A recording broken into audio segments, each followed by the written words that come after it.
start with the pledge of allegiance. To the flag of the United States of America, and to the republic for which it stands, one nation, under God, indivisible, with liberty and justice for all.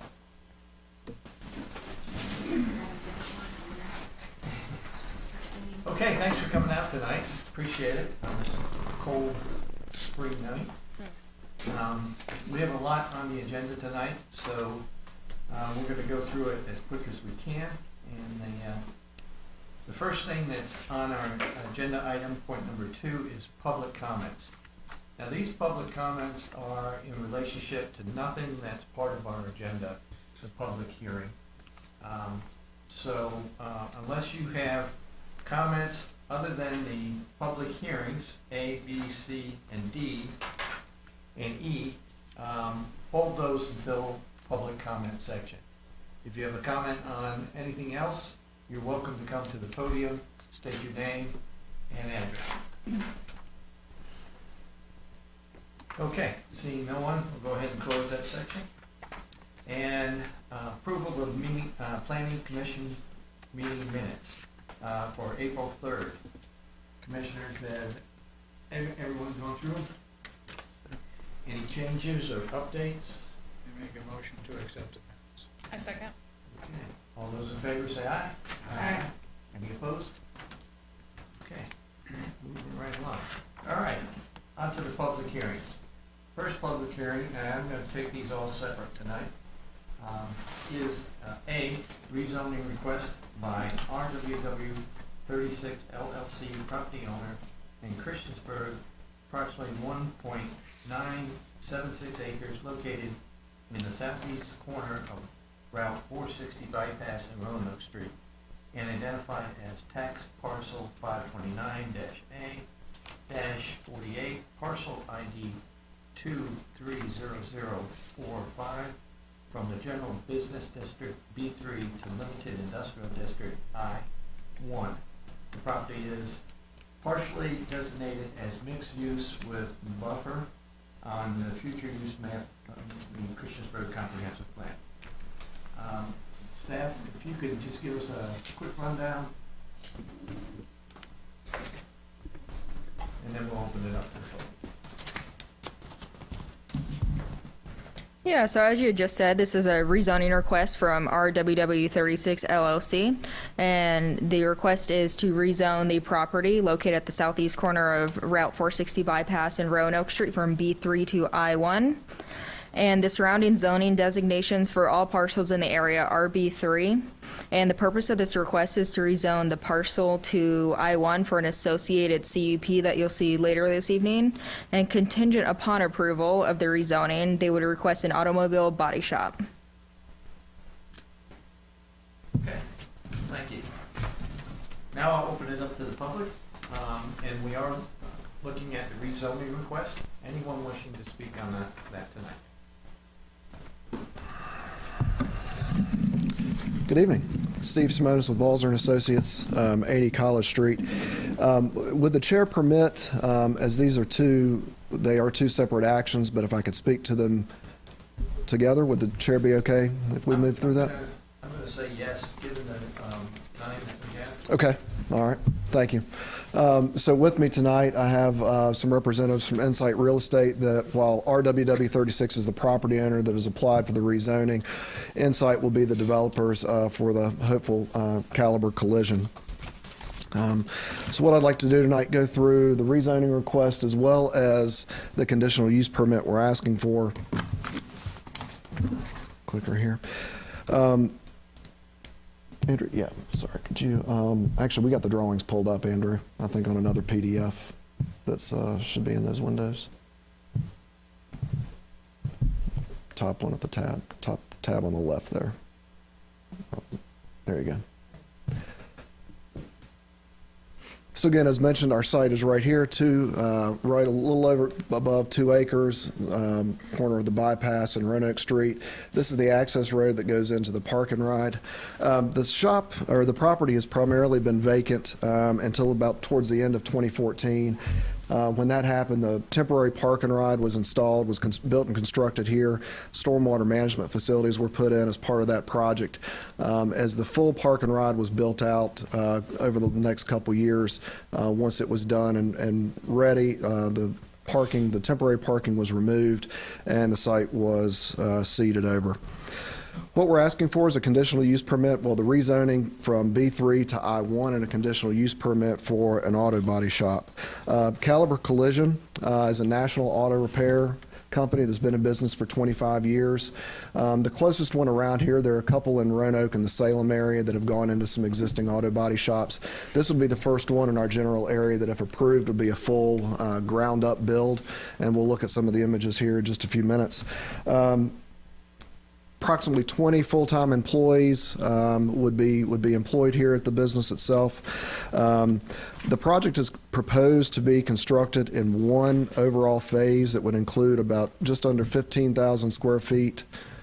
Andrew, could you scroll down just a little bit on that? Just under 15,000 square foot proposed building. The office area for the building and waiting lobby here in the front part of the building. The rest of the area here in the back would be service. The site, again, to orient everybody, Roanoke Street, this is that main access drive.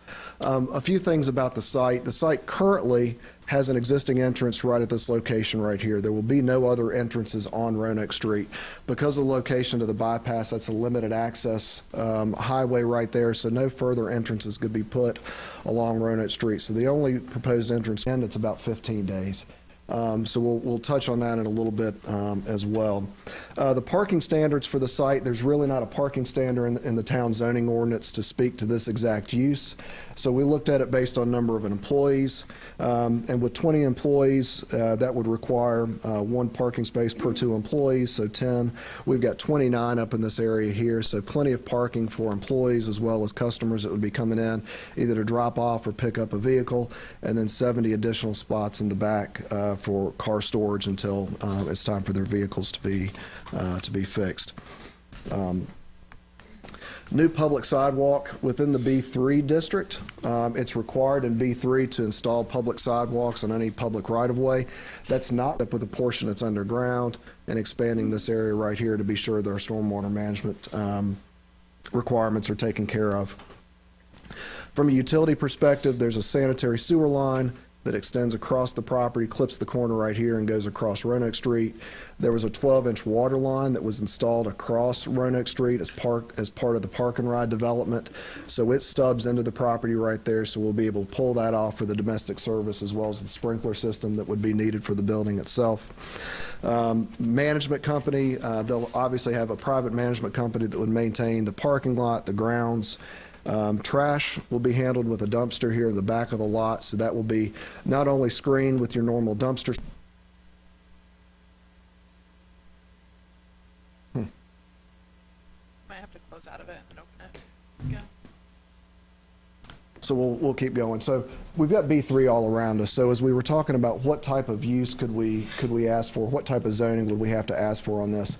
I believe in I2 the use we're asking for is by right. I2 seems very, very intense for that area. We do have industrial zone property on the other side of Roanoke Street, up where Hubble is, and around the back, kind of behind the car dealerships. But as we looked at the zoning itself and the use, we looked at what uses would be allowed in the B3 district that are very auto-centric. So obviously, you know, that whole strip of Roanoke Street, we've got the Motor Mile, we've got Dunkin', we've got a car wash, we've got fast food, we've got auto body, or an auto supply store. So it's a very auto-centric corridor right there. Based on the imagery of the building, the construction methods that are going to be used, and the fact that we felt like this use was very much in conformance and compatible with the other uses, we looked at it and said an I1 with a conditional use permit just for this use would be the best way to go, as opposed to going with an I2 and just a by right I2. What we did include in this application, we put in some applicant conditions. So typically in a rezoning, we'll give you guys proffers. And then conditions are put on by Planning Commission, recommended by Planning Commission, and put on by council. There were some of these because of the site itself that we did want to put into the application. So our one proffer would be in substantial conformance to the application as shown, and we had 3 applicant-offered conditions.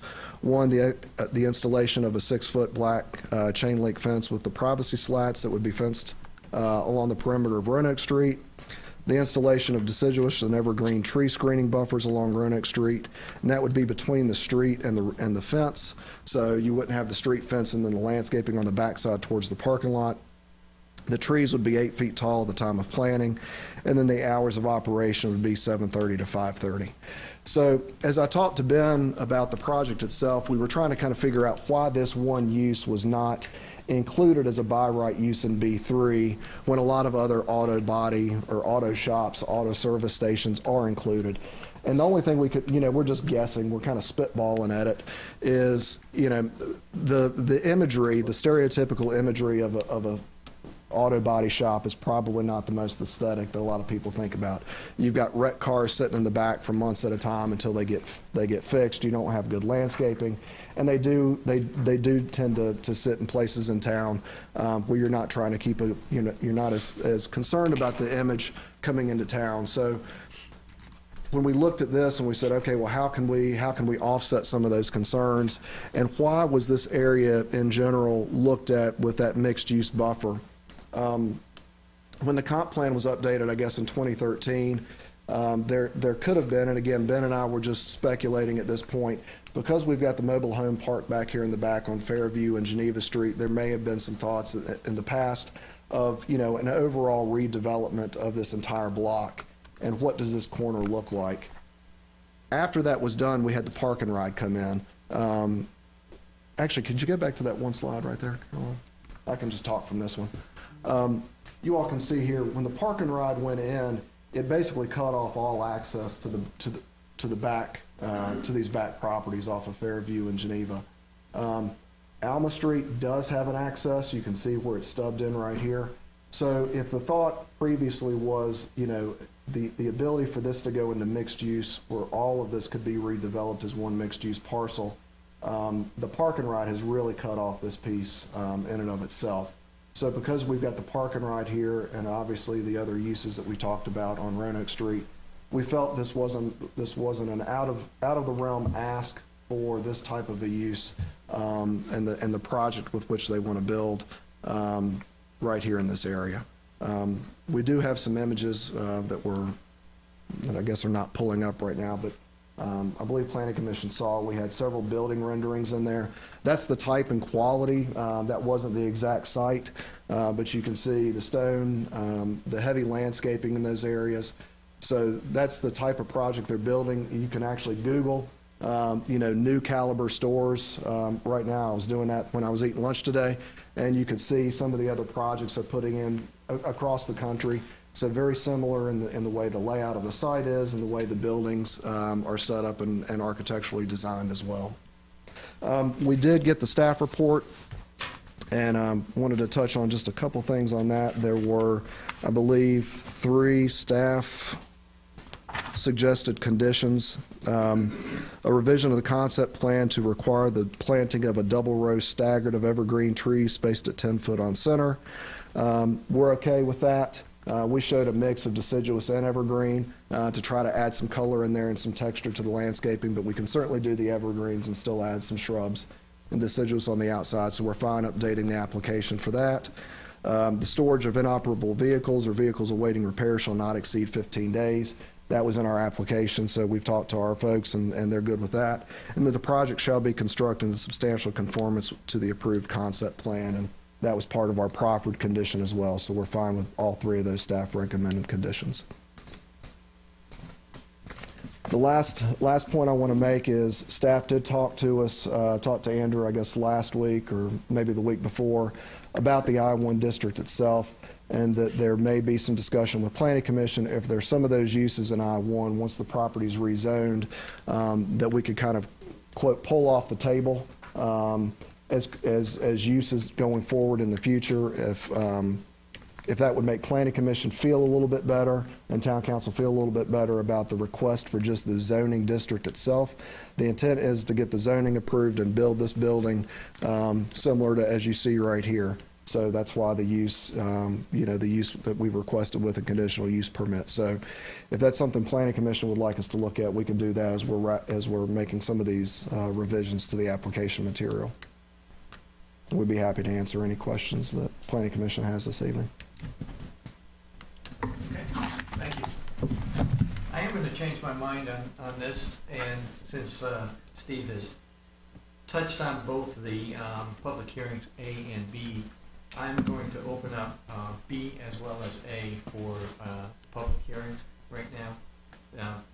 B is the conditional use permit request by the property owner, as we have talked about, to allow an automobile body shop on the 1.976 acres. And so with that, I'm going to go ahead and open it up. Both those property is designated as mixed use on the Christiansburg Comprehensive Plan.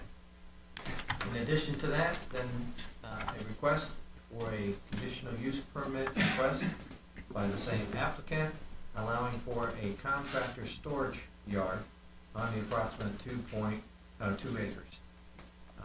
The property is also designated as mixed use with buffer on the future land use map. So if you can give us an overview of both of those together, I'd appreciate that. Yes, sir. So the rezoning request, as you stated, is by Shepherd Contracting LLC for to rezone property located at 4600 Roanoke Street. And the current zoning is B1, and they would like to rezone to B3. And this came about following conversations with staff because the applicant was in a few zoning violations of use of property for a contractor's equipment storage yard and use of the property for a junkyard. And then going with the CUP request, excuse me, if the CUP request is approved along with the rezoning, the lot will be used as a main office and headquarters for the business All Natural Tree Experts, and the hours will be, as they stated, 8 a.m. to 5 p.m. There will be no physical operations on site, only the storage of equipment and a meeting place for the employees. And the applicant has also suggested some conditions for the planning commission to consider, and staff agrees with all the suggested conditions from the applicant. Okay, thank you. Yep. So now I'll go ahead and open it up to the public, and please approach the podium, state your name and address. Steve Simonis with Balzer & Associates, 80 College Street here in Christiansburg. I've got Brian Shepherd here tonight with All Natural Tree. Brian's the owner and the applicant on the property, and again, can answer some questions if Planning Commission has some. So as stated, the request here is to rezone this 2-acre piece of property to B3, and then a conditional use permit for a contractor storage yard. So All Natural Tree Experts, it's as it would sound like, it's a tree company. So they do tree removal, pruning, got some great Facebook ads that you'll see in there. But met Brian a couple months ago, started talking about the project itself. So as stated, there were some zoning violations. All Natural had been using this, leasing this property from the previous owner that owned all of this property here. This property line that you see right here, this 2 acres, was subdivided off 2018, I think. So they had been using this property for the current use, and again, it was brought up as a zoning violation. So that's why we are where we are today. Brian had purchased this property before these violations had been, I believe, had been put out, but they purchased the property back at the end of last year. So what we're proposing is a 2-phased approach to this. So the rezoning to the B3 and the conditional use permit for the contractor storage yard. Right now, Brian's running somewhere. We had at 16. I think we've submitted. I think he's hired a couple other folks. So 16 to 18 full-time employees right now. So the way they operate, the folks come in, they park their cars, they get in their trucks, and they go to the job site. They come back, drop the trucks off, get in their cars, and go home. So it's a very low impact. So the only people you have coming in are the employees themselves. They were using this area back here in the back as basically wood debris that they would pull off a job site. If they were limbing up a tree, they'd bring the wood back and store it here. Since this was brought up, some of the zoning issues were brought up by planning staff. This lot, if you drive by now, has been cleaned up. It's been cleared. Brian's under contract with a group, and he can tell you exactly where it is. But in Roanoke, all this material is now being transferred to Roanoke to a permitted site that can accept that type of material. So the idea would be in phase one, come in, put in, I believe we're showing 19 parking spaces here that would be paved off of this access drive. The rest of this area here is proposed to be gravel. This would be where they would handle or where they would store their larger trucks. And I included the list of those in the application, but 3 bucket trucks, 2 log trucks, and 2 large pickups. The property in the past has been used. Honestly, I can't tell Planning Commission, and maybe Planning Department knows. This property in the past has had more of these storage trailers on it. So since All Natural has been using it, they've just been using it for the uses that we're talking about here tonight. While the property is 2 acres, there's only less than an acre of it that's actually usable. There's a large karst feature, a sinkhole right here. You can see the topography as it goes down. Well before All Natural was using this has been apparently a partial dump. There's junk that's been dumped in there. So Brian and his team are actually in the process right now of cleaning this up. That was not, just want to be clear, that was not the applicant that was dumping in this area, but they are working to clean that up right now. But that is down there in that bottom. There's standing water down there, so until it dries up a little bit, some of this stuff can't be cleaned up. But that was one thing that was mentioned in some of the zoning letters that went out. So we have a very small footprint on which to work.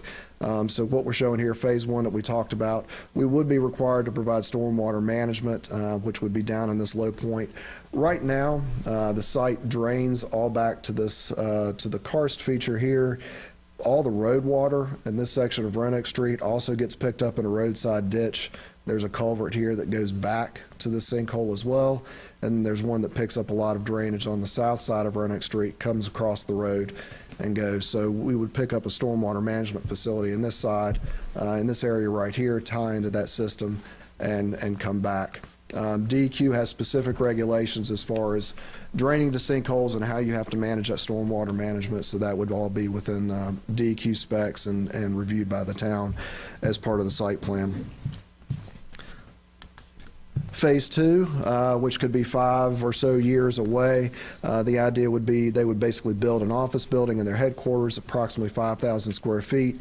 You would reconfigure the parking and reconfigure the vehicle service area.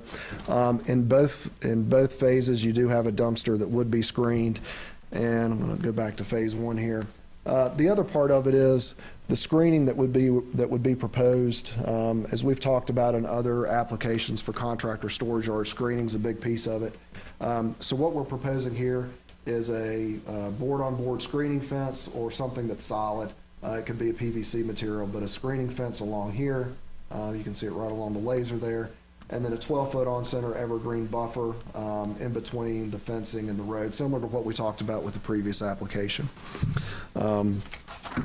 You can see the existing buffers and the existing trees off-site that are either in the right-of-way or in this section. So one thing to note, this line here, that's the corporate line. So this is the very last parcel in the town of Christiansburg, and you pop over this line here, you're in Montgomery County. So similar to the last one as well, there's not really a parking standard for this use. So we're doing 1 per employee, and then we added 3 extra in this layout. Because of how the lot's configured, we could add additional parking for phase one, and it would just have to be, you would bump that area out to be paved to pick up some additional parking as he's hired some additional employees. One part that we talked about is the sidewalk. So again, as I mentioned in the last application, B3 does require sidewalks. You also have the opportunity within town code to ask for a waiver for that requirement and pay into the sidewalk fee, basically a fee in lieu of. We are requesting with this application that the sidewalk not be required to be installed, and we pay into the fee. Reason being, the closest sidewalk is almost 2 miles, about 1.75 miles away to the west. A lot of individual property owners between here and that sidewalk I believe Bear Dance had to put some on the other side of the road. So there's a lot of property owners that would really be a big project to connect all those, whether that's a VDOT or a town project sometime in the future. So there is that request that's included in this application as well for that waiver. Again, as we talked about, traffic impact is very, very minimal. It's really just the employees coming in and out. In phase two, there could be a potential where you would have some drive-in customer traffic that wanted to come in and meet about, some work to be done by All Natural. But again, that would still be very minimal based on the size of the building and the type of work they do. We've talked about stormwater management, water and sewer. So obviously in phase one, there is no need for water and sewers. There's no structure. In phase two, water, there is a water line in Roanoke Street that could be tied into. There is no sewer anywhere available gravity sewer wise. There is a force main and gravity further up into the subdivision right here that's across the street, picks up a sanitary line about right here and then drains back the opposite direction. So there's no gravity sewer or even a force main adjacent to the property for them to get to. So if the structure is put in the future, there's an agreement between both property owners that a shared septic field or a new septic field could be put in on this property to service this building, because again, we're limited on our ability to put anything back here with a sinkhole. The only other option would be to put a pump in the building, bore underneath Roanoke Street, and tie into that gravity line over on the other side of the road. But again, that would be something we work out with engineering at the time of phase two, which again could be 5 or 10 years down the road. Last piece I want to touch on, no signage is currently proposed.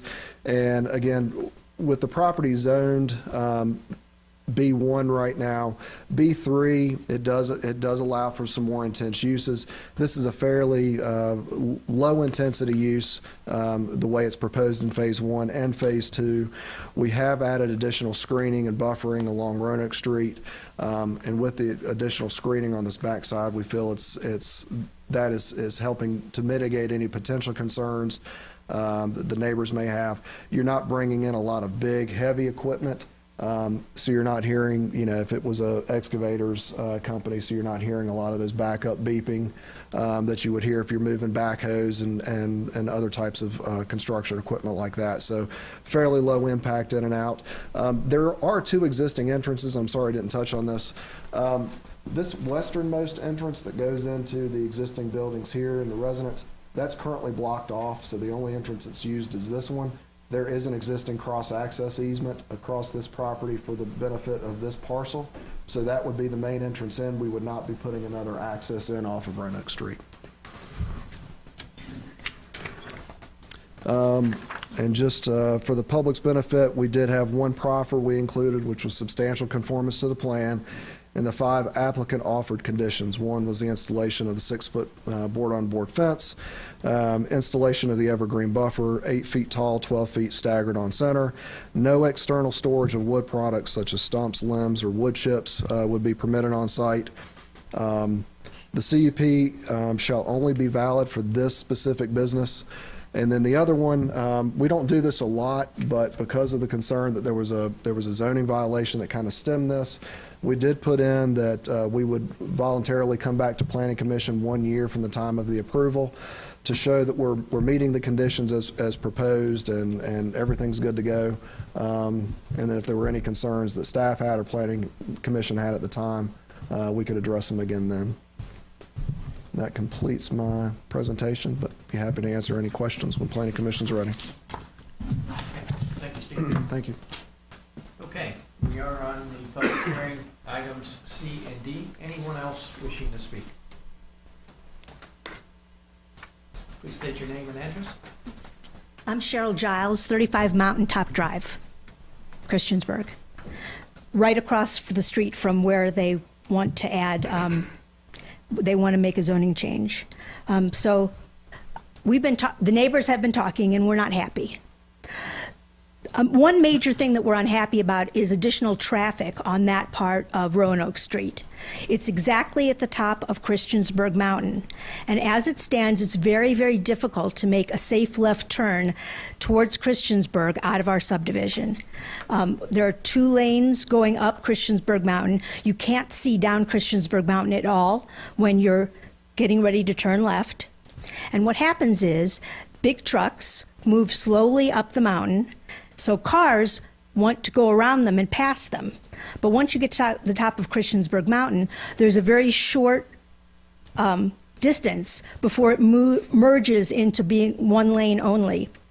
So we have regularly people doing clever driving coming up Christiansburg Mountain, not obeying the speed limit, and there have been a lot of accidents in the area. So in particular, while I have lived in the subdivision, one of my neighbors was killed by a dump truck that was near that intersection. There have also been 2 other fatalities within a quarter of a mile radius of where the proposed building would take place. So the neighbors are very, very upset about any additional traffic on that road. The entrance that they propose to use is closer to the top of Christiansburg Mountain, which makes it worse than the entrance that was used to access the building that's there. And that's really a problem. Even if they're talking about employees just coming there to pick up trucks and then leave again, you're still adding a substantial amount of traffic during the time that people are going to be leaving home and going to work to an area that's already pretty dangerous. So that is just a real issue. I know that there's really no way to fix Christiansburg Mountain to make the left turn out of our subdivision safer, but it's a major issue for us, for the people living in the area, when you start adding especially large vehicles that don't come up to speed quite as fast, and the fact that you can't see up the mountain. So the proposed change will make that worse, and that's really an issue for us. A second point is that we've had ongoing problems with that particular lot and people not being good neighbors about dealing with it. So the big sinkhole has been used to burn wood, and we've asked politely for that not to happen. We've made phone calls to the business and asked them not to do it. And eventually it was the police that ended up stopping the burning, because they would light fires that would burn for days. It wasn't like they were doing short burning. It was really a big problem. And we have, we're right across Roanoke Street. And so all the smoke came into our houses. People had to run their air conditioners if they had them, even when it was cool outside, just to get the smoke out of the air. But we do have neighbors who do not have whole house air conditioning, and they have had respiratory problems from activities going on in that particular lot. The other thing is, then finally, I just want to say, that area looks terrible. You can see all kinds of, rusting trailers and construction equipment that are from the tree company that are parked right there in the lot that they're talking about. And it just looks awful. I can see it from my back porch, and putting up a 6-foot fence is not going to help that. It's not going to help the rest of my neighbors either, who can see that lot and have to look at that equipment all the time. One of the things that I like less about living in Christiansburg than other places that I've seen is that there seems not to be good separation between business uses and residential uses. And as far as I'm concerned, because we're across the street, there's another group of people who live on every side of that lot. And it just seems wrong to put extend business use within an area that's completely surrounded by residential areas. I don't think it's appropriate. Residential areas should be residential, because if I go to sell my house, someone's going to see the construction equipment, hear the noise, notice that there's vehicles going in and out, and that hurts property values for housing, and that's a big issue. So the neighbors and I are really unhappy about the idea of making more business use in that area and putting more traffic on that part of Roanoke Street. Okay, thank you. Anyone else? I agree wholeheartedly with my neighbor. My name is Cyrilla Barnett. I live at 4575 Roanoke Street, right across from this business area, and I totally agree with her. There has been fires over there for days. They usually start on a Thursday or Friday evening, and they have burnt forever. I mean, they just, 2 and 3 times a day. And not only that, 22 years ago, as you see those trailers there, the lady that owns that piece of property, she told me that the town council had told her that she had to move all of those trailers, and she had 1 year to move those trailers. Well, as of now, you can see 22 years later, they're still there.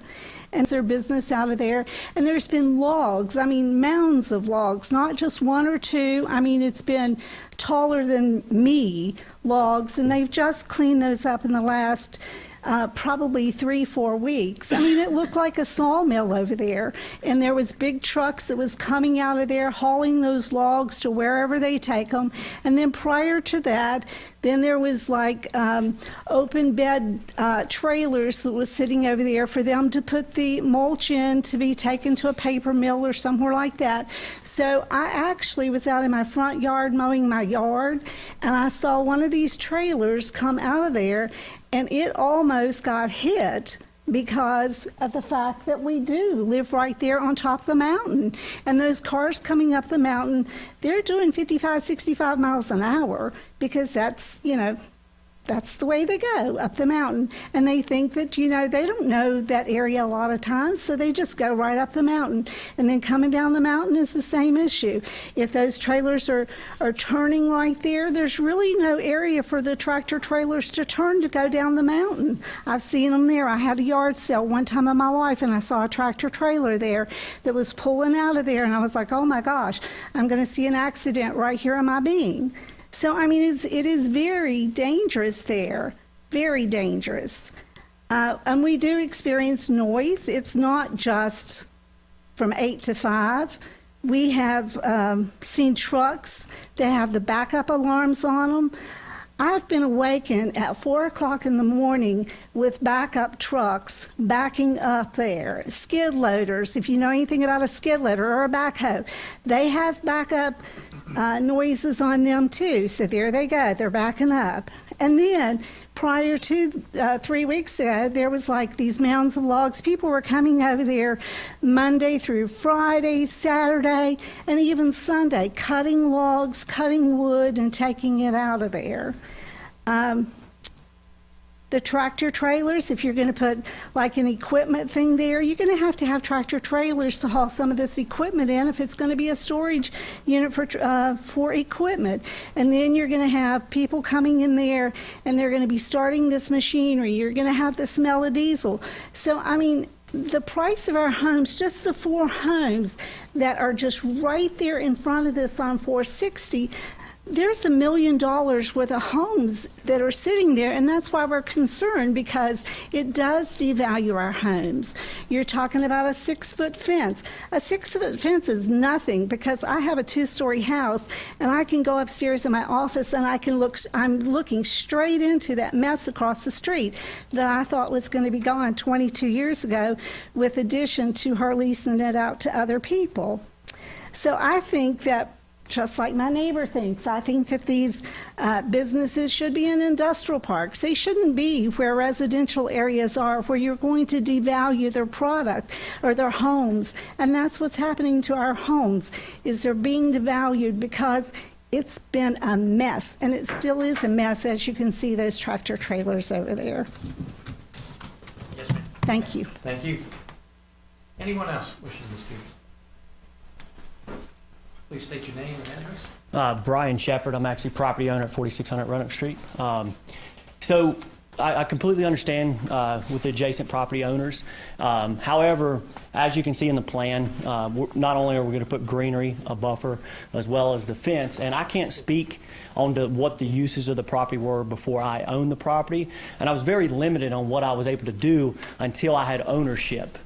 Because when I'm leasing something, I can't make too many changes. So I can't really speak on all the trailers. I really have no control over that. But since I have purchased the property, one thing that, when the town pointed out, in this plan, we've submitted that there will be no more wood on the property whatsoever. That will not be a problem. That will not be an issue. No wood debris will ever be dumped on the site. I check into that daily. My general manager that I have as well will be checking in on that daily. So you will not have to worry about any kind of debris, any kind of wood debris. That is actually dumped at a certified dump site called Country South in Roanoke, Virginia, where it goes straight from our job site. It never touches the lot. It goes straight from a job site all the way up to Roanoke, and that's what we've been doing. A lot of the noise that you guys have heard recently about the change is really us just trying to clean up what was done before, where even before I owned the property, before we were in there, there was another gentleman that had a forestry mulcher in there. That was not related to our business at all. That was way before we were there. So the excavators that you're speaking about and the mulching that they were taking to the paper mill, that was a company out of Roanoke that she was leasing to before. But since I've purchased the property, we have been leasing this property, for 5 years or so. Somewhere around 5 years is where we've been leasing it. Prior to that is when you saw a lot of the excavator equipment, all the larger, tractor and trailers. All of our trucks are bucket trucks. They're dual axle, so one axle in the rear, one axle in the front. They're shorter trucks, single cab trucks, M2 Freightliner. So they're not really tractor and trailers. They're really short wheelbase that can easily turn in and out. There will be no tractor and trailers that come into my parcel. Our hours of operation have always been 8 to 5. Our guys show up at the shop at 7:45, and they're home by 5:30 at the latest normally.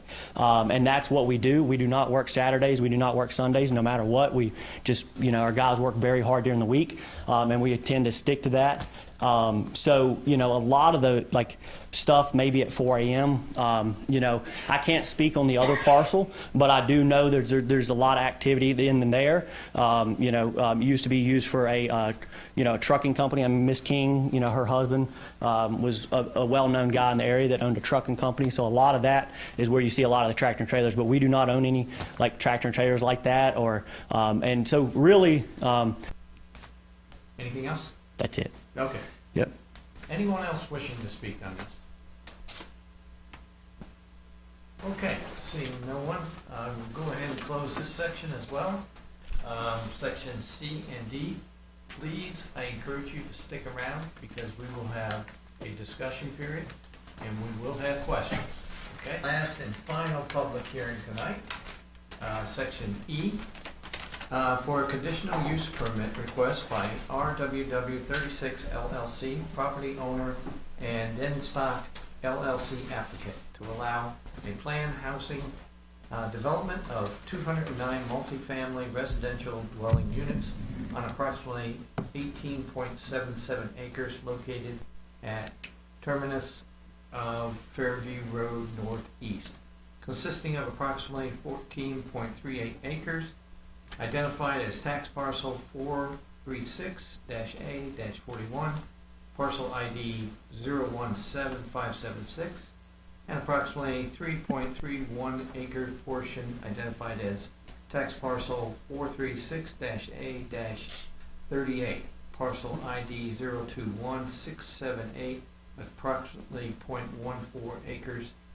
portion identified as tax parcel 436-A-36, parcel ID 021677, all of approximately 0.77 acres of tax parcel 436-A-36, parcel ID 032861, all of tax parcel 436-A-39, parcel ID 0216. Units, and within the B3 district, there's a maximum density requirement of 20 units per acre, and the project's proposed density will be 11.13 units per acre.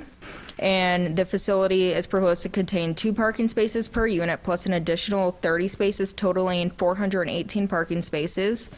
And the proposed development will be one single-form urban building with all units and the clubhouse located within, which is the main reason why they are applying for the PhD. And Additionally, the town's third-party consultant review of the TIA has resulted in additional considerations. And as you can see in your packet, there was a summary proposed by the Town of Christiansburg's engineering department for you to review.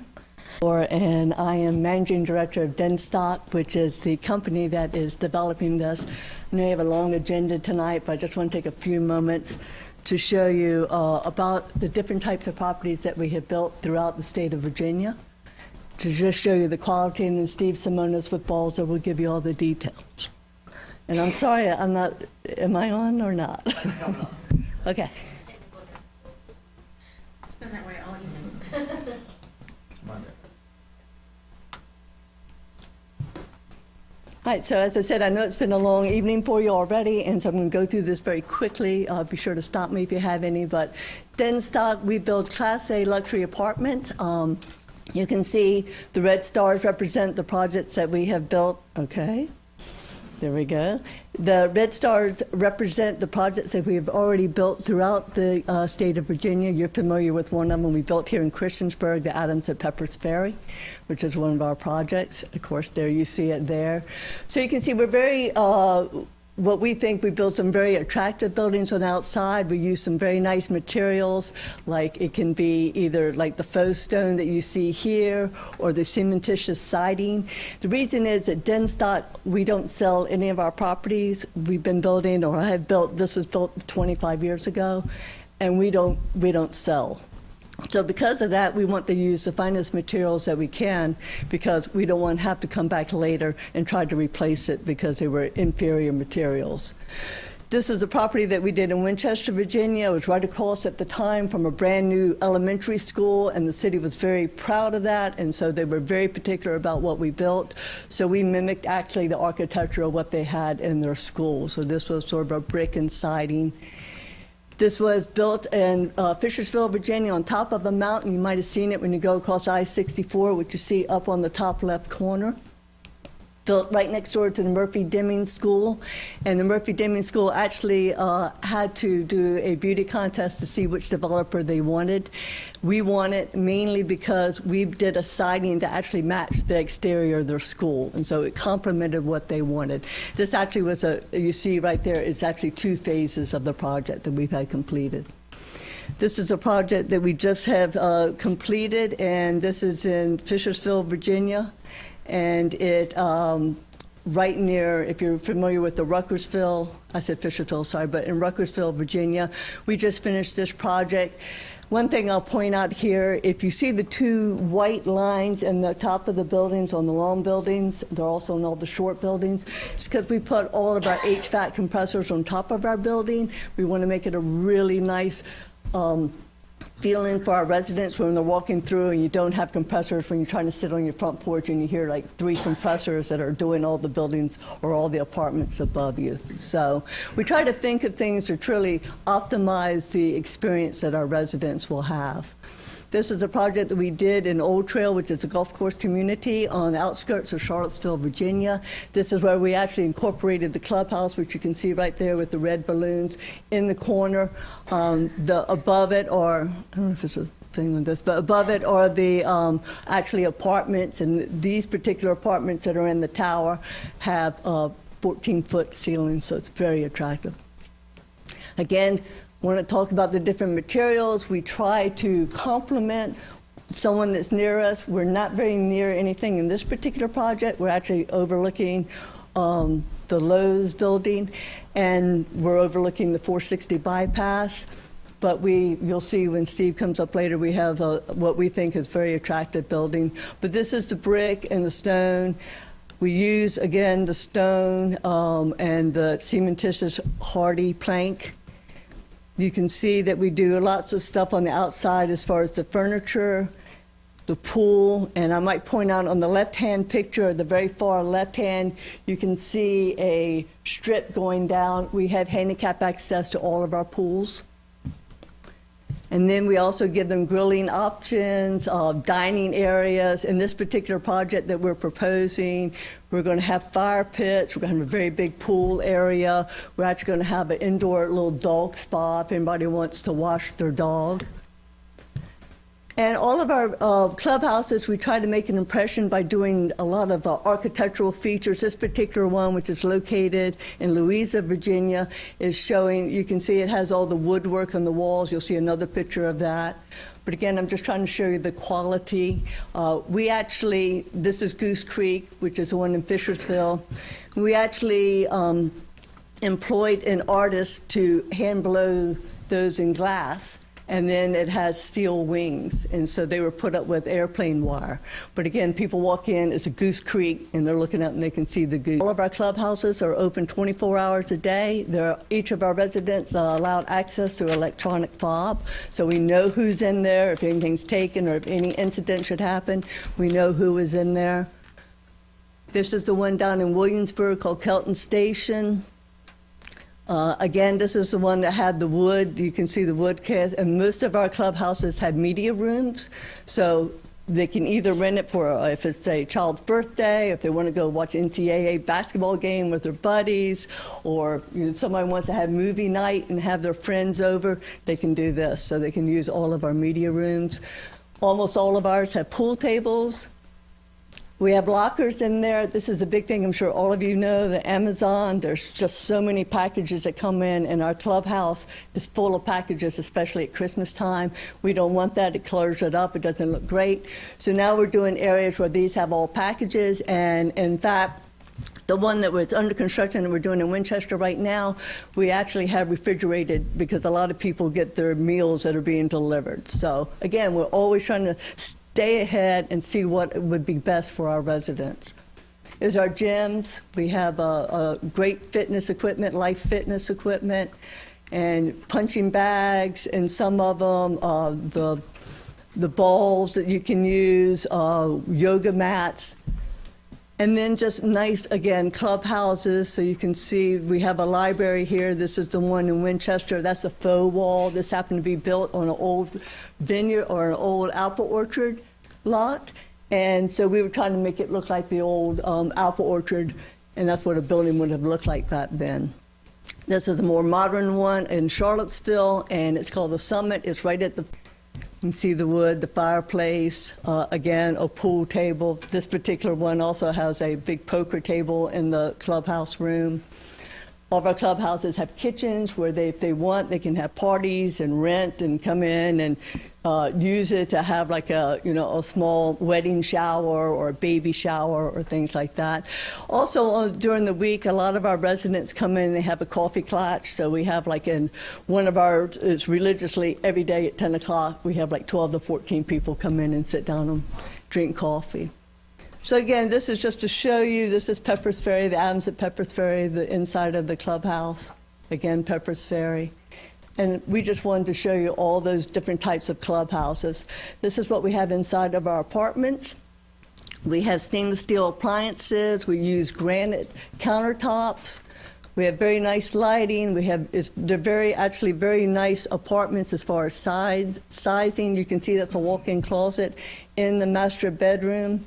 We have showers now that we're putting because we find out we actually cater to two different demographics, and one is the young professionals, and the other one is what we call the empty nesters. And a lot of the empty nesters don't like stepping into showers. We've listened to them, so our last 3 projects, we have walk-in showers in the master bedroom rather than just a tub. Large porches in some of our projects, again, it depends on the actual area that we're in. And then we come back to Pepper's Ferry, and you can see our pool area.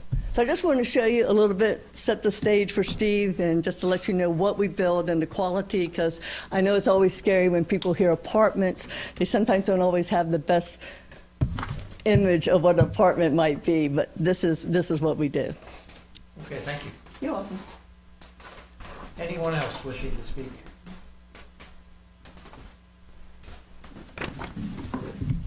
Good evening. Steve Simonis of Balzer & Associates, 80 College Street in Christiansburg. This is a really exciting project. I'm glad Denise and Dave from her shop were able to come down and be with us tonight. She did a great job explaining to you all the different types of projects they've done all across the state, and the best one to look at, in my opinion, is the Adams at Pepper's Ferry. I mean, we had the blessing to work on that project with her and Todd Robertson with States and Homes as they were working through that. Anybody that's been through those units knows they're kept impeccably. The clubhouse is great. We actually have some folks from our office that live over there. I know the old mayor of Radford lives over there too, so that's two. But to get everybody oriented, so this is the end of Farmview Road right here. So Commonwealth Senior Living is right here. If you come further down to the bottom of the screen, Franklin Street's way down here. You've got the church on the corner. You've got the new Lube Time place on the corner as well. If you're coming up Farmview and you go past Sunset Drive, which goes out, I guess goes south, hang a right. Just a few, maybe 50 yards past that, it turns from pavement into gravel, and it's graveled all the way up Farmview and then kind of just dead ends about somewhere right in here in the property. So with this project, what we would propose is the extension of Farmview Road, so that would be brought up and built to town standards, sidewalk on one side, the full pavement with curb and gutter as necessary based on the town's standards. And we'll also have another access point, and we'll show this in a little bit, that would come back out and tie in at the location where the right in, right out access is at Aldi. So that's the one that's going in. It was put in, I think, when Lidl was originally going to go on that corner where Bojangles is going now. So that was installed. That road was always intended to be extended up to the top of the parcel here. So that'll be built as part of this project as well. Let's see. I was going to think, maybe could we go back to Yep, that'd be good. So that shows the two access points. So there's Farmview right there, the intersection at North Franklin, and the access point, that access road right here, and then that would pick up and come up to the top of the property. So what you'll see is we do have this looped through, and we'll talk about transportation stuff here in just a few minutes. One of the big things that Denise likes to do with her project is basically make a statement with that main entrance. So we didn't want to bring somebody in on the side of the project. So what we did, made this loop road, put a small roundabout in, so when you're entering in right facing the center of the project and the clubhouse itself. This would have an access point, obviously, to go into the rest of the developable property there that Mr. Woody would retain here on the western side of the project. So again, 209 units, 11.13 units per acre, which is obviously less than the allowable 20. We do have height proposed at 60 feet, so we can go up higher than the B3 standards from height at 35 feet if we've got some additional setback, which we've proposed in this. You can see the building's quite a bit back off of the road.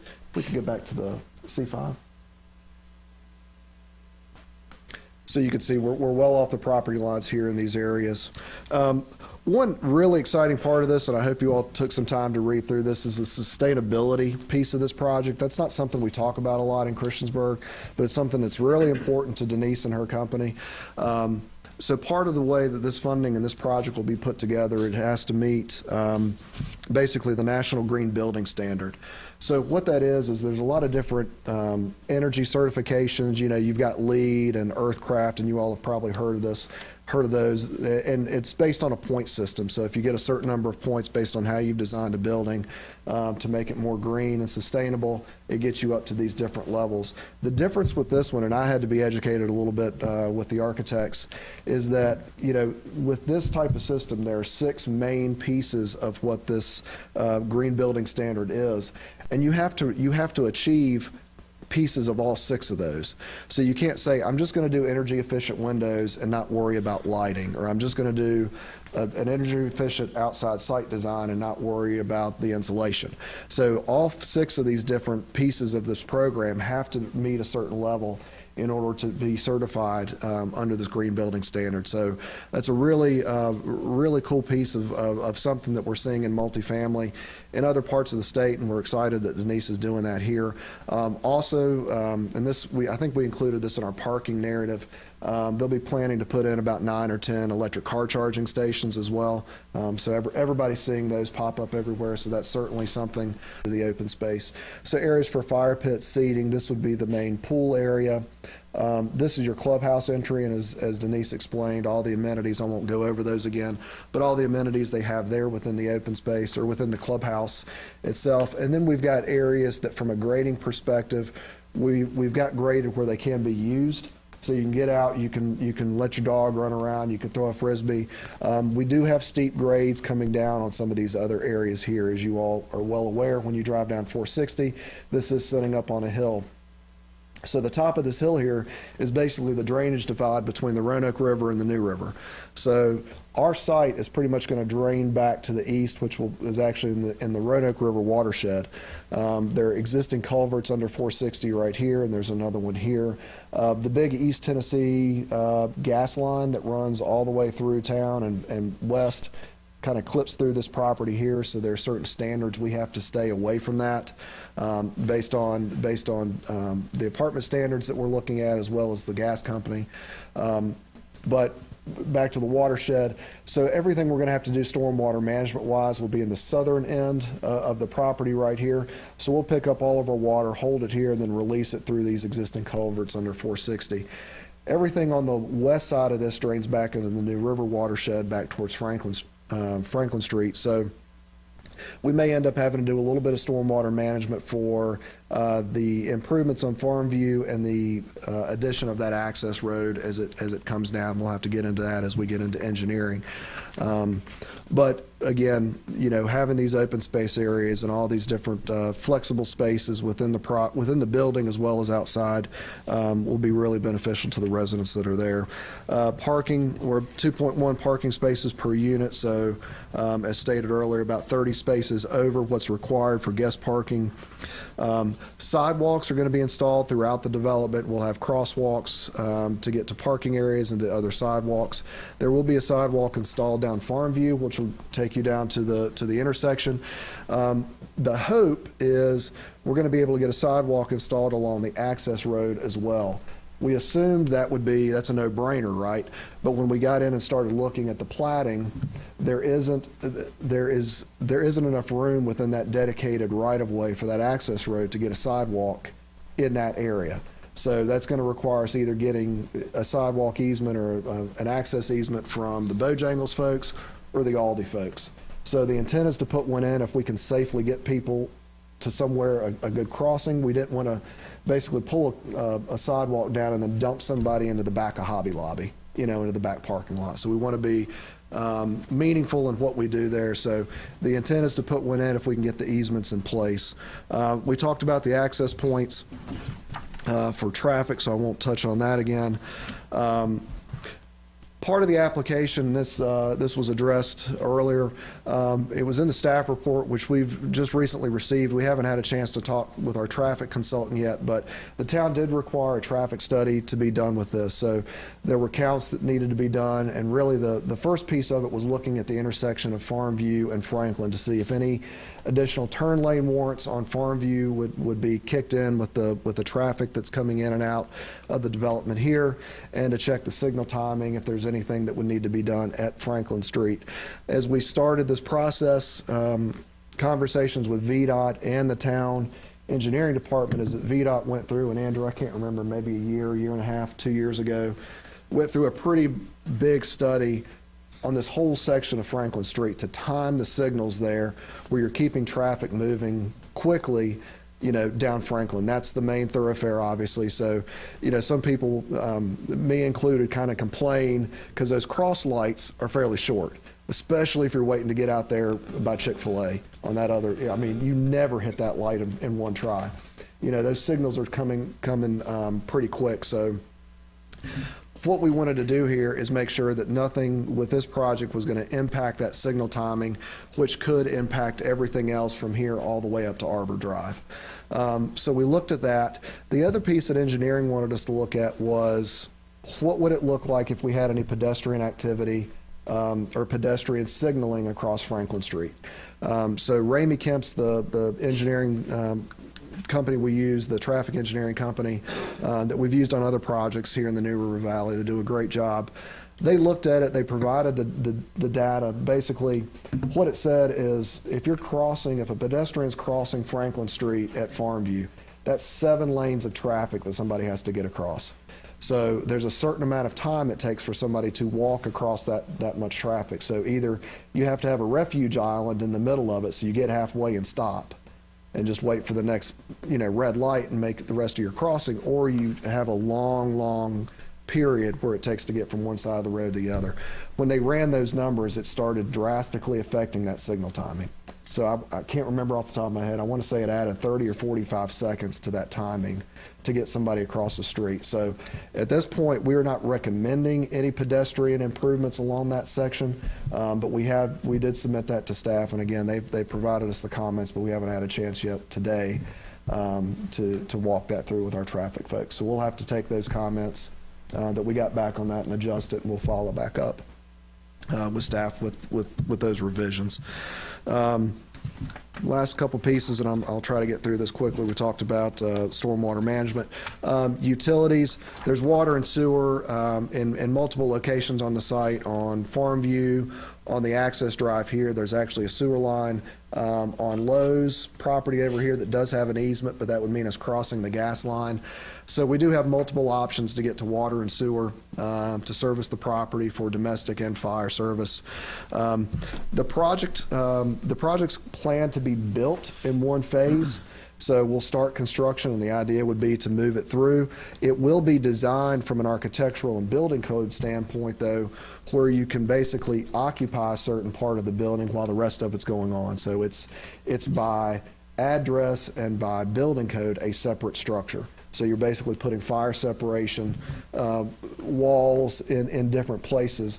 This happens a lot in Blacksburg, where we've got, the newest apartment buildings that have gone up in Blacksburg, the Union and the Hub.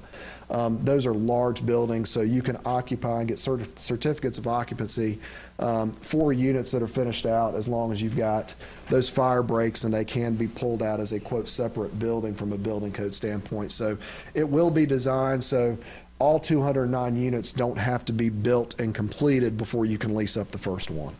So we'll work through that with Jerry's department and the building official as we're working through those plans, but it is planned to be constructed at one time.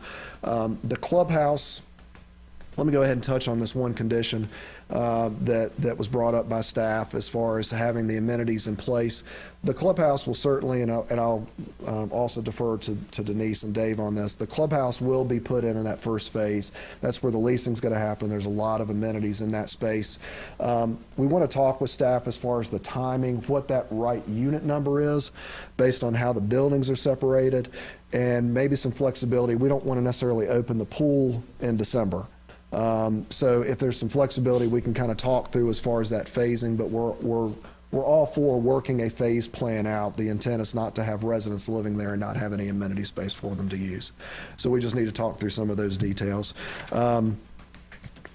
Management company, similar to the other projects we've talked about tonight, management company will be maintaining all the grounds, the parking lot, stormwater management. You'll see from the Adams, the way they keep their grounds, they do heavy landscaping, much more so above town standard, and that would be the case in this one as well. Trash and recycling, we've got 2 trash and recycling locations, one here, one there, basically to serve both sides of the building. So those would be serviced by a private refuse company. There would be signage at the entryway here. We don't have the exact sign design done yet, but signage here, and there may be signage along the building as well. But again, that would always go towards being conformance with the town zoning ordinance. The last piece, I promise, is we did look through the comprehensive plan like we always do. So this is the big part about this one, this is a UDA area. So this is the mall UDA, urban development area. So these are these areas that the town designates where they want to see high growth from commercial and residential. I think it says no less than 10 years and no more than 20 years of projected growth. So as we read through what that mall UDA says, what it's looking for, we really felt this was a great opportunity to do something. We've obviously got additional commercial development here. We got commercial all around us, outside of Commonwealth here, which does have the assisted living and some their patio homes in the back. So we really felt like this type of a mixed use, while it's not vertical mixed use, it is horizontal mixed use in the general area, really worked in favor with the comprehensive plan. It furthers the growing restaurants and retail businesses that are happening out there right now with the marketplace redevelopment, stuff happening at the mall. So we all know what's going on in town. So we really feel that that's an important piece of it, and exciting to get some residential activity here on this spot.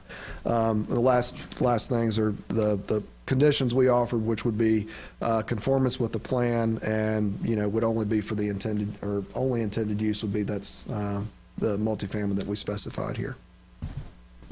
I'm done. Thank you. Promise. Yeah, I know. Anyone else wishing to speak on this topic? Steve needs a break. Okay, seeing no one, I'm going to go ahead and close that section. And Andrew, I have a question for you. Would you rather us go to discussion before action on point 5, or go ahead and go through the agenda through point 5? That's really at the discretion of planning commission. I'd leave it up to your discretion. Commissioners, what do you think? I think we ought to wait for 5. Yeah, let's do the top half then. Okay, all right, so discussion. Okay, so at this point in time, we're going to open up to a discussion point. This is among the commissioners here, and this is where we're going to go through what's been stated tonight in the public hearing, and may or may not ask you some additional questions.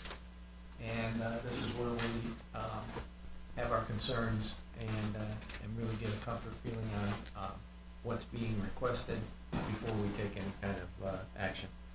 So at that, let's go ahead and open it up to the discussion period for the public hearing A and B, which would include both the rezoning and the conditional use permit, which essentially both are tied together.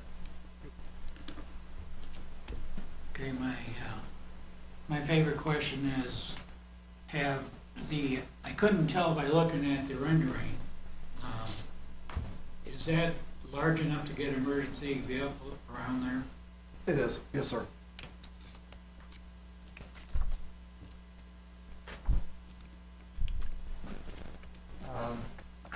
Question for staff. Any comments from the public on putting in a automotive body shop there? Not that I'm aware of. We have not received any public comments on this particular Okay, application. thank you. I think the location's great for them. Me too. I think it's a great spot to put something useful instead of just unsightly pole. Yeah. I guess the question for the staff is, they talked about the retention pond that's there and taking that out and maybe doing an underground or whatever. Is that something that the town would be overseeing it as it's being developed?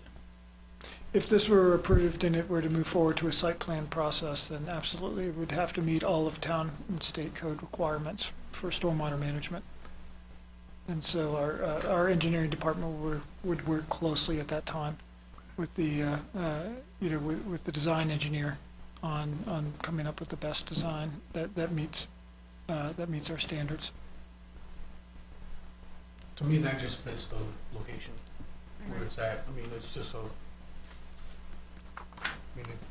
I don't see that space being used for anything else other than something along the lines of automotive. We definitely need that in the area, so no objections here. No, my only thing I think the applicants touch on is the moving to to I-1 with a conditional use permit. there are a lot of uses that they're not going to touch, so if they are open to striking those, that would make me feel future-proof, comfortable, just so that there's not something crazy that we didn't think of and someone decides someday that collision is dead and they're going to, build something crazy there instead. How do we do that and ensure years from now that those items are stricken? How do you? So in my opinion, the best way would be if the applicant would want to put forward a proffer, right? That would limit the uses that they would put forth for that property. So we'll just need a proffer with more detailed information. Right. And that would be the consideration of the applicant if they would want to limit the uses, and again, that would, I mean, that really is up to the applicant. I mean, if they decided not to do that, then it would be, you all would still be making a recommendation based on, what was before you for the rezoning. So do we want to table this until the applicant has time to come back to property? We don't want to make a decision tonight if we don't want to. Correct, and as all of our applications, they are scheduled, for a public hearing this evening. And in many cases, you all, I do believe, feel comfortable making a recommendation the same evening, but if there are still questions, I know in the past you have waited to that second meeting. And there were a couple other items, I think, was it this one that had the double row trees? Yeah, we needed to, I think the staff wanted us to change that to a double row of evergreen trees. Okay. So, yep. Want that to also be in there. And then I think the other one was 15 days, cars on premises. Yeah. Okay. And that And- is going to, you suggested, or staff suggested that we add that to it.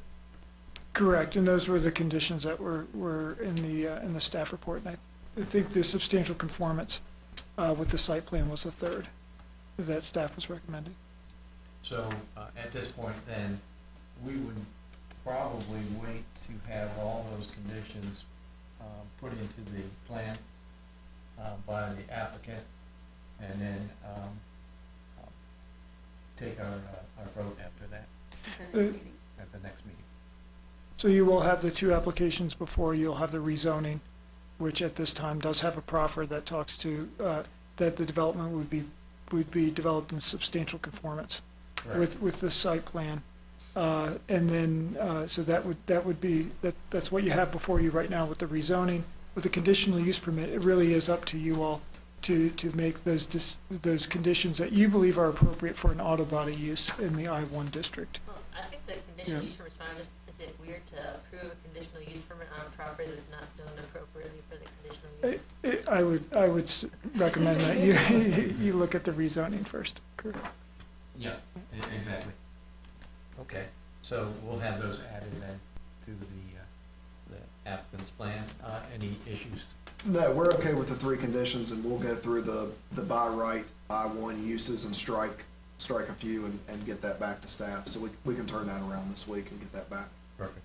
Any other questions, concerns? All right, so next meeting, we'll take action on that item.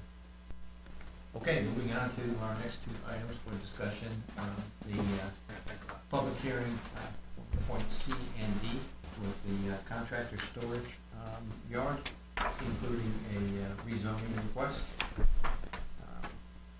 Commissioners? It sounds like the big concern from one of the local residents was about the fire burning, and it sounds like that's been remedied, that there'll be no more fire burning there at any time. And that as far as the storage of the material, none of it is actually put on the ground. It's going somewhere, it's never brought back to the premises, and that seems like that would, eliminating those two things would make the, A lot of those complaints should no longer be there. that's what I'm thinking. Well, one of the things I love about public hearings is this is a way for us to all get a clear understanding of exactly what's been going on at the property and what's going on in the future. And in this case, I think we're looking at two different things. The applicant has come in and, in my opinion, explained to us that he's cleaning up the property.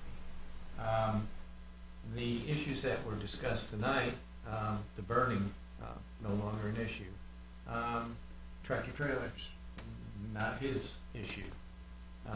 Although I would like staff to take that on and follow that up on the trailers that town council had asked to be moved 20 years ago. 20 years ago. See if you can find that file. I think I know where to look. Almost. And I'll try. I guess the other things that have been issued or addressed, Christiansburg Mountain, they're going to do the speed they want to do. And I understand the issue there for safety, but it doesn't sound like we've got tractor trailers pulling out from this location. Operating hours, 8 to 5, doesn't sound like they're gonna be showing up at 4 o'clock or some work being done. As the other property, that might be an issue, and I would encourage the public to approach the town on that, and any kind of issue they have there at the other property, do bring it to town's attention. Let's see, the fencing not being high enough, I think it's good to have the fencing that's required. I also like the trees that are going in there, so. The trees will grow, and that's gonna help And now, to shed some of that. so I do think that the property will get coverage, you know, so you're not staring into like a junkyard. And cleaning up the area down in the, what do we call it? The sinkhole. The sinkhole area. So, I'll get off my horse. We do have a one-year renewal Yes, or that's review. So if there's complaints from, you know, the neighbors and so forth, they'll come back and we can address them. Hopefully that won't be a problem, but. I have a question for staff. From a historical standpoint, this property is kind of on the edge of town. Has it always been, because I guess like everything on Roanoke Street was business, right? But I couldn't tell, I didn't have time to go out there. Are all the structures business structures, or was it a home site at one point? Like, was there? There's a home there. Yeah, that's what I'm saying, so I'm a little. So on the town side, or on the western side of the property, there's a commercial building that has been a retail store before. It was kind of an antique specialty store before. They sold carpet in there at one time. And, oh, really? Okay. And then again, I'm not exactly sure with the garages. It was my understanding as well that there was a trucking operation out of there, but I don't know to the extent So it has that there was a trucking operation. like lengthy history of being a business site. Yeah, there was a flea market there at one time as well. The question I have, and I'm not sure if it goes to staff or the owners, is that main entryway is blocked off.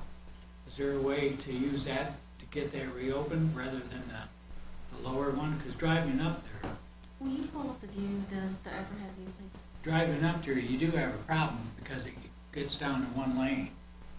And it would be easier if you could use that main drive where that commercial Yeah, that's a good building point. was. So I don't know why it got blocked. So, Go ahead, please. I obviously, me and Ms. King have a really good relationship. Can you go to the mic so the Yeah, people sure. online can hear? Yeah, absolutely. So Miss King and myself have a really good relationship. She's like my grandmother. So, that is a turning lane up on her side on the entrance. So, that definitely makes sense. It probably would be a little bit safer for our staff, for our crew, as well as ourselves. So, if that's what we need to do is open that back up, obviously, I can talk to Miss King and make that happen. And I don't think there's going to be any problem, because the biggest thing that she don't want is equipment coming in close to her house. But as you can see here, we could just easily turn in. There's a turning lane this way that we could turn into, and then we can just make it turn all the way down. Just Yeah. feels a little safer. Absolutely. Yeah, we can address that. Yep. We'll just need to get some additional easement across that area. Yep. Good question, Tom. So her house is, if you look at that photograph here, Yeah, this is the retail space that we were talking about, this is the garage building, but this is where she lives, right here. So that's what she doesn't want truck traffic here, but he's saying bring it in right here. Right. Makes sense. Commissioners, comments?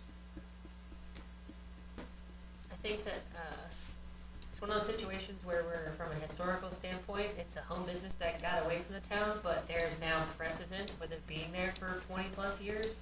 And we have a new owner who's trying to do the right thing and clean the site up and make it more presentable to the public and to the town. And so we're going to review it in a year, and we have the opportunity then, if it's not going in the right direction, to hold them to see if we And understanding that if there's any type of issues that arise between now and then, you just contact the town. Yeah, there's nothing to say we can't pull it sooner, we just Yeah. are gonna review it in a year, for sure. So, no storage, no burning, potentially a safety with a turning lane, and, And Andrew is gonna look into getting rid of those storage, those trailer. trailers. Separate to this. I can look into the history of it as well. Fence, including trees. So we probably need to wait though, Steve, until next meeting so that you can work on getting access from the secondary. I think, entrance, yeah, I right? think that would be prudent. At least let us have the conversation and, let us have a discussion internally. If there's anything else we can think of that might help our neighbors that spoke tonight, we can talk about that too. Okay. And it sounds like Ms. King's willing to work with you too, so that's good. So is that what we want to do, then, Yeah. guys? I think Also, so. let's postpone this one with the hope that we can get that lane opened up and then take action on it during our next meeting. Good? Okay. All right, then we have one more for discussion. And this is the multifamily residential plan housing development. Commissioners? There again, my main concern is emergency equipment, getting in and out, getting around. Yeah, and that's, if you don't mind, Tom, I'll show you. That's one thing the architect was extremely concerned about as well. See, I didn't mention this and I apologize. We've got a fire access road that wraps around the back, so it'll be basically built like a little trail, but it will be constructed to handle the full weight of a fire truck to make that full route around the building, so you got access to the ends of these buildings as well if there was an emergency fire. Okay. So yeah, you got good access with the roundabout. That was the other piece of it. And sorry if I didn't touch on this when we spoke earlier. As part of this application, we have requested a right-of-way vacation along with it. That's not, I don't believe that's a planning commission action. I don't believe it's Andrew, just council. That's correct. Yeah, it would go through to council and is being scheduled to catch up. Once planning commission makes their recommendations to council, then it would go along with Okay. So that in the application. the way these parcels are set right now, there's a parcel that kind of comes along here in the back, an old track line. So that right of way went all the way to that track line to be sure that there was access to that property. Those lines are all gonna be vacated, so that right of way that extends from here back, or from here back, isn't necessary, so it just takes up additional, developable room on the site. So there's a real small piece of right of way we're asking to be vacated, but that was another reason, Tom, that we wanted to put this cross connection in, so that a school bus, anything else, any other type. Need a product like this. Just helps me. It was a great job with Adams, and I like it a lot. I have no objections to this one, actually. I think the biggest thing you have going for you, you've demonstrated what you can do. So, Yeah, I think it's gonna be a gem of a building. I mean, an urban form like this, we don't have this anywhere in Christiansburg. yeah. And that's market rate and young professional, it's not student. I mean, it's Yeah. just, Right. it's gonna be great. Thank you all for the nice words about it. Any further comments? No. Staff, anything we're overlooking? No, I think that it would just be a matter of clarifying the condition that Ashley was. Is that Referring a to- acceptable condition to the applicant? Yeah, I think on this one, we can certainly work through, we wanna talk to the architect and see what that unit count is. Okay, would you like to come back to us with a unit count? Well, I think we need to come back, because there are obviously some questions on the traffic that we need to address. Gotcha. So, yeah, I would love it if we could vote tonight, but I know Denise would like it as well.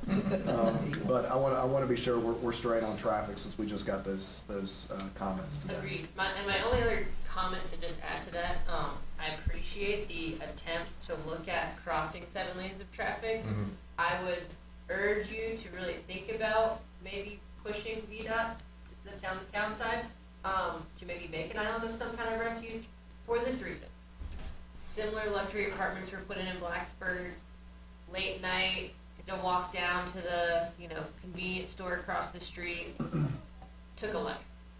And young professionals are not always the most bright, especially if they're hungry late at night. So if something seems like it's a good choice, they're gonna try to frog in across 7 lanes of traffic. So if we have the opportunity to make it a safe crossing, that would be great. Hopefully Bojangles will be built beforehand and they will just choose not to cross the street.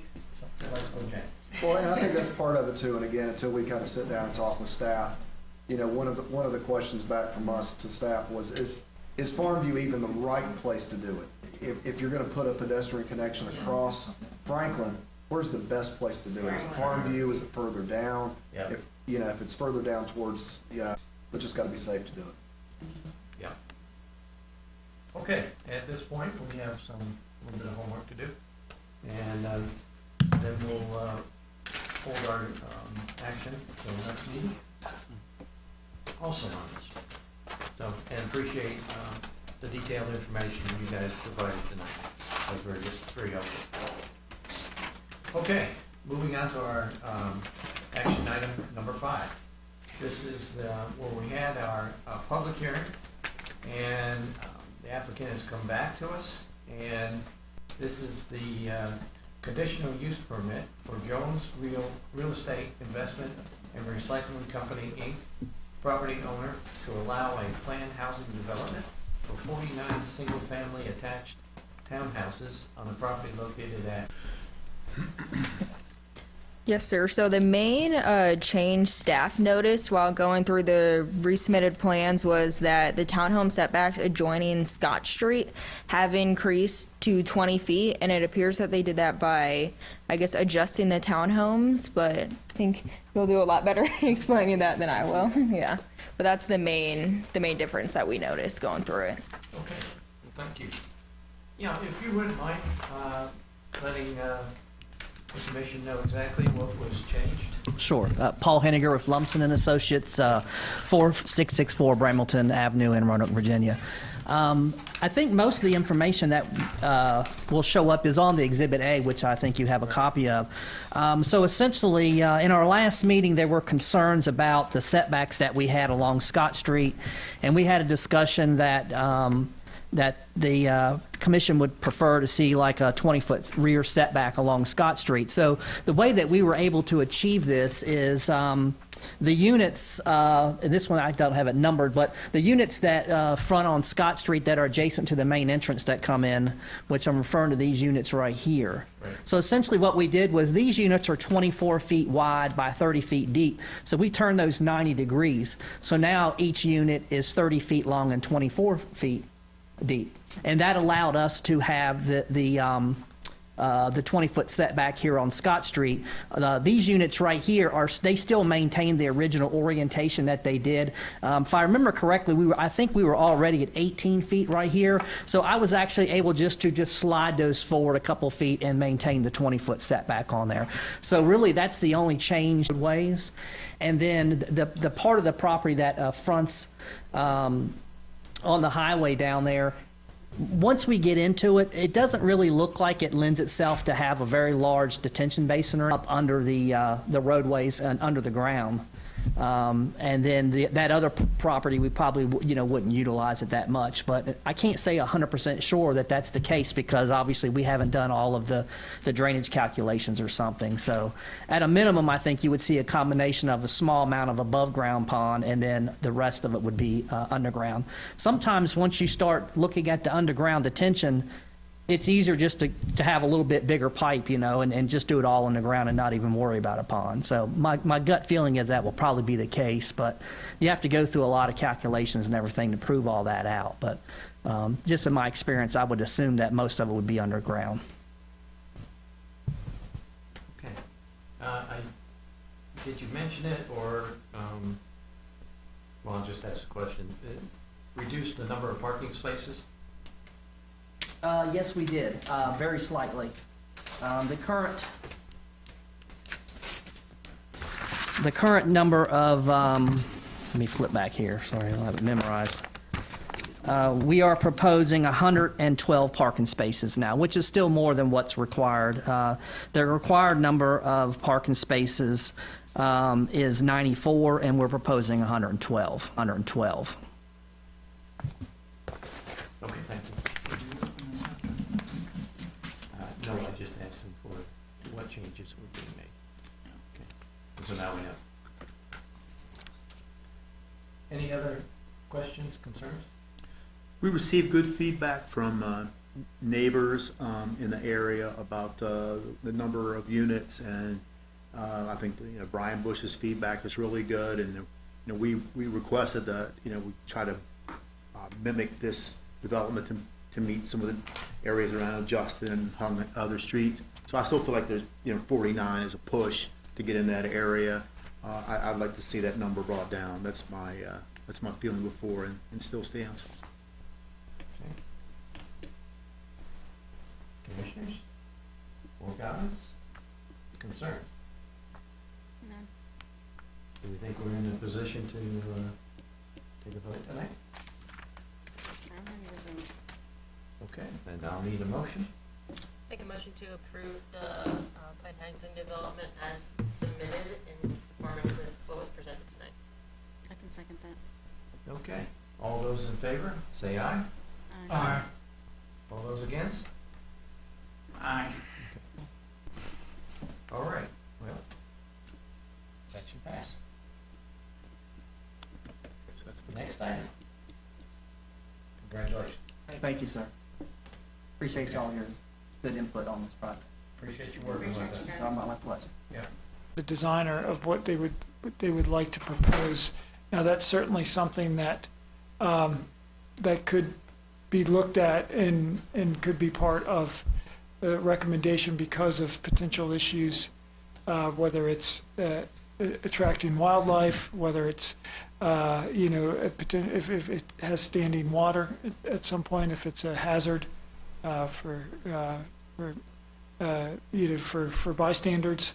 Those are things that could be looked at. But from an engineering standpoint, I think a typical civil engineer would tell you that it really is it's really about the same, depending on if they meet the standards or not. See, and you touched on what my concern was, is that if they do the underground system, it has to be done to the right specification dealing with retention ponds. And I think that could be a potential problem.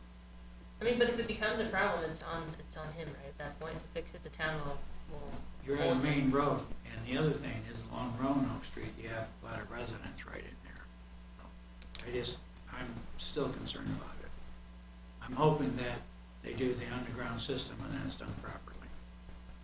Yeah, I took away from his discussion last time was it might in fact help the property. And I think that's a big thing. Some of the properties around, they just for years they've been going through it, and anything that they perceive is going to add to it is going to just make their affairs even worse. But the new standards for stormwater management, I think that'll help.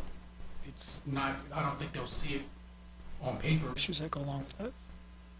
Okay. Other issues? I have one. Several of us attended the Planning Commission training this year. It was outstanding. There were 16, 60 participants signed up. I'm not sure if they were all there, but it was probably the biggest crowd I've seen.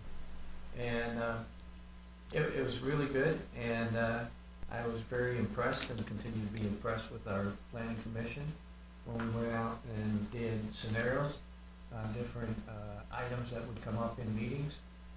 We've had several of them. And Building. That's a small one, yeah. now there was one that was brought up to Montgomery County, and they withdrew their application. Correct. That was in the eastern part of the state or the county, and Barber Gay property, is that right? Yeah, that's the one.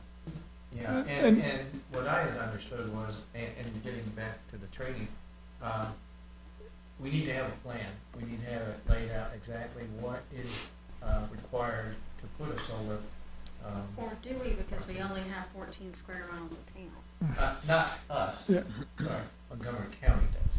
And in fact, if I understood correctly, that's what they were going back to do, was to set up a plan. And otherwise, if I heard correctly, the applicant would not have gotten it approved for what they were presenting based on the plan that Montgomery County is looking to put in place. But don't quote me on it, just, that's what I've heard. So, I will let you know that the town has, through the Sustainability Committee, which is a new committee that's been formed in the last year, has looked at solar voltaic options and is looking to get under contract with a consultant that would look at our sites. We have the old landfill on Wade's Lane, the Aquatic Center. We have a big energy consumer with the solid waste treatment plant, and looking out there, that's in the county, but it's a town-owned property. So we are going to be studying that to see what option could work for those different sites. And we're also going to be looking at the police department, town hall, as well as fire and rescue. the other one, I'll throw in, and I forget where I heard it from, was putting the solar panels in a situation like a park and ride. Mhm. So it would create cover for the vehicles as well as already using the property, Right. not taking up any agricultural property either. It's a good one. Yeah. Yeah, that is neat. I have seen those. They look like carports. Right, almost. yeah, Yeah. exactly. Yeah. Yeah. Any other business, Tapped out. staff? Nothing. Who's ready to go home? So, real quick, so from our meeting, me too. Can I have a motion? From the meeting at 5:30, do we need to do anything as far as those, I don't even remember what we were. Thank you. So there was a topic that came up about as they move forward with community engagement, one of the aspects are focus groups. Yes. And they wanted to talk to, they would like planning commission's input on what focus groups you would like to have. And this could be, I think housing was mentioned, the transportation was mentioned. I think they mentioned economic development originally. Land use is another area, recreation. Yeah, absolutely. So they would like to do probably no more than 3 focus groups. So